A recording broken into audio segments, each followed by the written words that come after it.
The French government collapses, plunging EU's second largest economy into turmoil. France's political upheaval in December offered another glimpse at fractious European affairs. Germany's under pressure and Volkswagen workers are striking hard. In my view, we are already in a crisis mood. Our former model is over. If we follow our classical agenda, we will be out of the market, I have no doubt.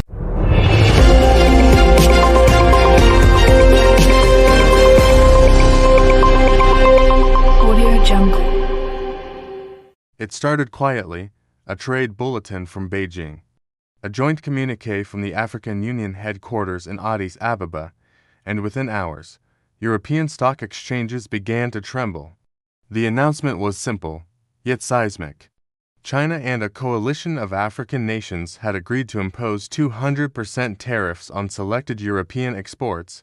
The products hit hardest: automobiles, dairy, luxury goods, and certain agricultural machinery, the very industries that anchor Europe's post-pandemic recovery. Across Frankfurt, Paris, and Milan, the market reaction was instant. Shares in major car manufacturers like BMW, Volkswagen, and Peugeot plummeted. The euro slid against the yuan, and a handful of African currencies pegged to new trade frameworks.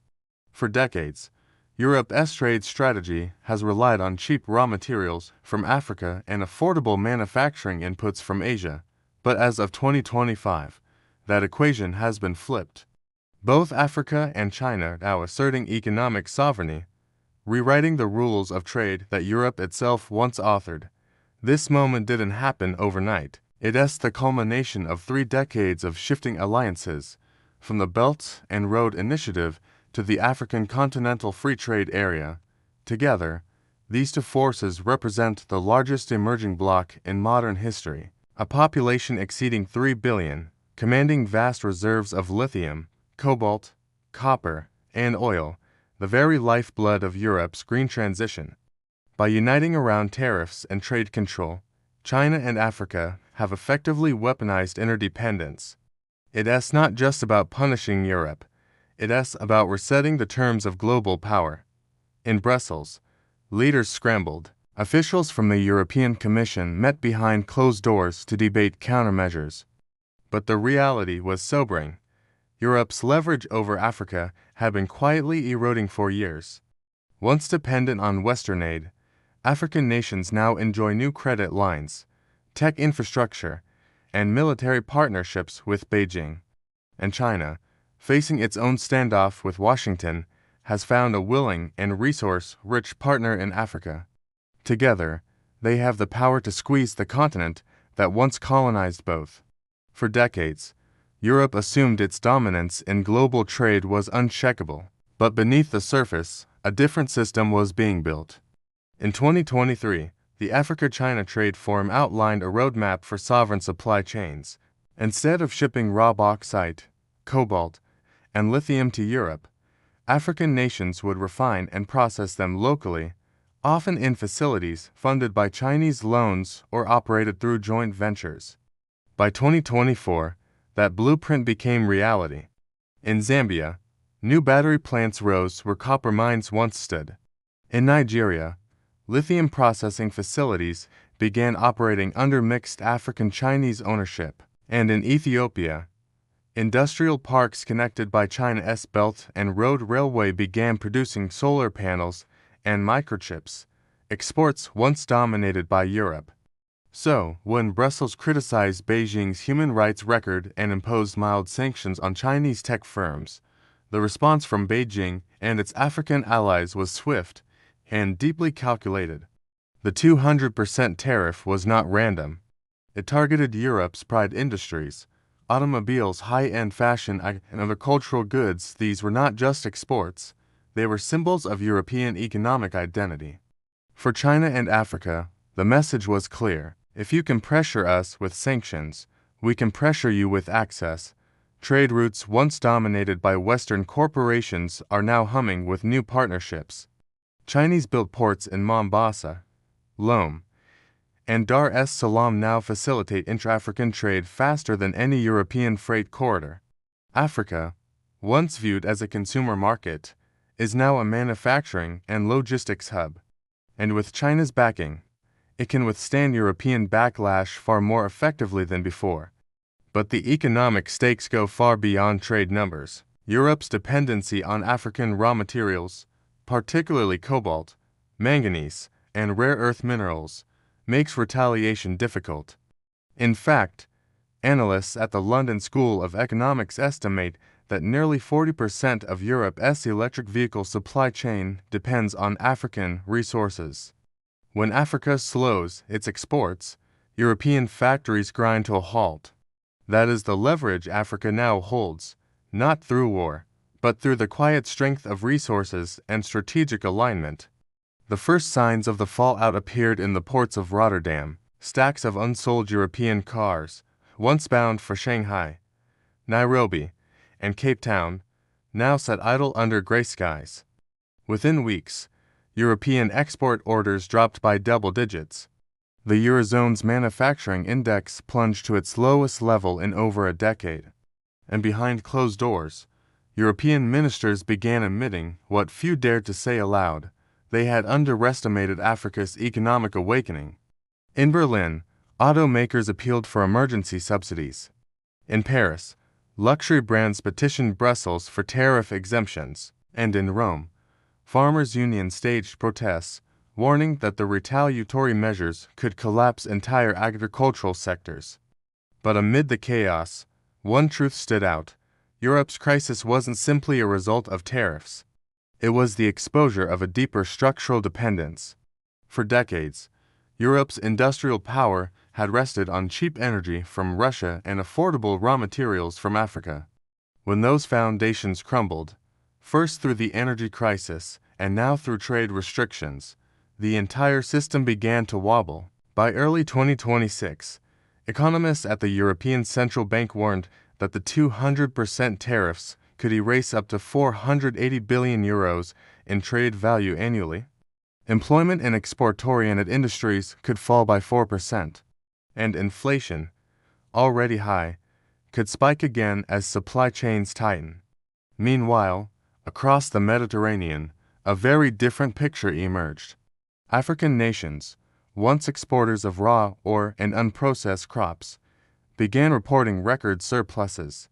Nigeria's lithium refining sector grew by 180%.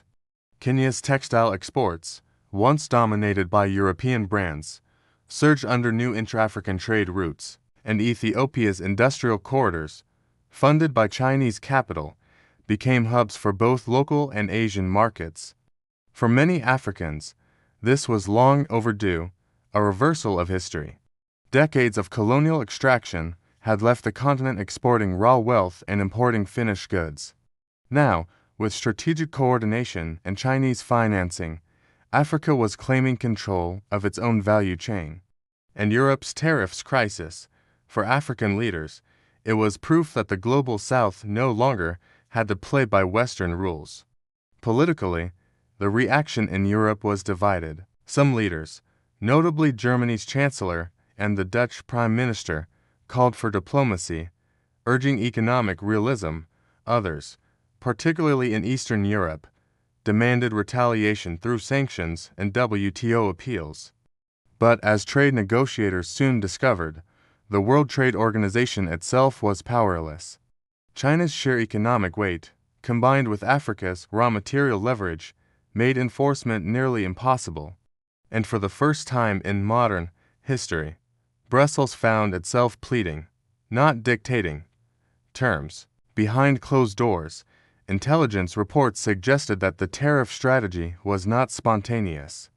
It had been coordinated for months between Beijing, Addis Ababa, and Johannesburg, part of a broader plan to accelerate what economists are now calling the Global Economic South Alliance. This alliance aims to reduce dependence on Western currencies, strengthen internal trade, and push for resource-based valuation systems. In other words, backing currencies with commodities rather than debt. For Europe, that concept was radical. For Africa and China, it was liberation. As Europe grapples with economic turbulence, Africa is quietly stepping into a new era. Lagos now hosts one of the fastest growing commodities exchanges in the world. Rwanda's Innovation City has become a research hub linking African AI development with quantum computing initiatives from Shenzhen. And in South Africa, the BRICS Bank's new African headquarters is channeling billions into infrastructure that connects the continent like never before. For decades, global analysts described Africa as the future. In 2025, that future arrived, abruptly. Across the continent, governments are negotiating as equals. When European ministers travel to Addis Ababa or Abuja now, the tone has shifted from aid to access. They are no longer offering development assistance, they are seeking market entry. And in Beijing, the partnership is framed not as charity, but as strategy. China understands that Africa is the world's last major frontier for both resources and markets. Its investments in rail, ports, and power grids are not gifts, they are positioning. Positioning for a century in which the balance of power tilts southward. From Angola's oil refineries to Ghana's digital payment systems, the infrastructure of the new world economy is being laid brick by brick, and it does not run through Brussels. But this transformation is not without risk. Critics warn that Chinese loans could trap African nations in cycles of debt. Others fear that resource nationalism might spark internal rivalries. And yet, for many Africans, these are challenges worth confronting because for the first time, the continent holds leverage on its own terms. In the halls of the European Parliament, debates now center on re-engagement with the global South. But the narrative has changed. The days when Africa and Asia waited for European policy are gone. Now, Europe must adapt or be left behind. As the EU drafts emergency trade proposals, it also faces a cultural reckoning, a realization that global leadership is no longer guaranteed by history. It must be earned in the markets of the 21st century. Historians will one day call this moment the tariff shock. But its deeper meaning reaches beyond trade statistics. It marks the dawn of a new global equilibrium, one where economic power is dispersed, where Africa and Asia shape the rules they once obeyed. And it all began with a single act of defiance, a 200% tariff that forced the world to rethink who controls the engines of prosperity. In Europe's capitals tonight, policymakers are still calculating the losses. But across Africa and China, the conversation is different. It's about opportunity, it's about ownership, and it's about rewriting the story of global trade, not as a contest of winners and losers, but as a reset of history itself.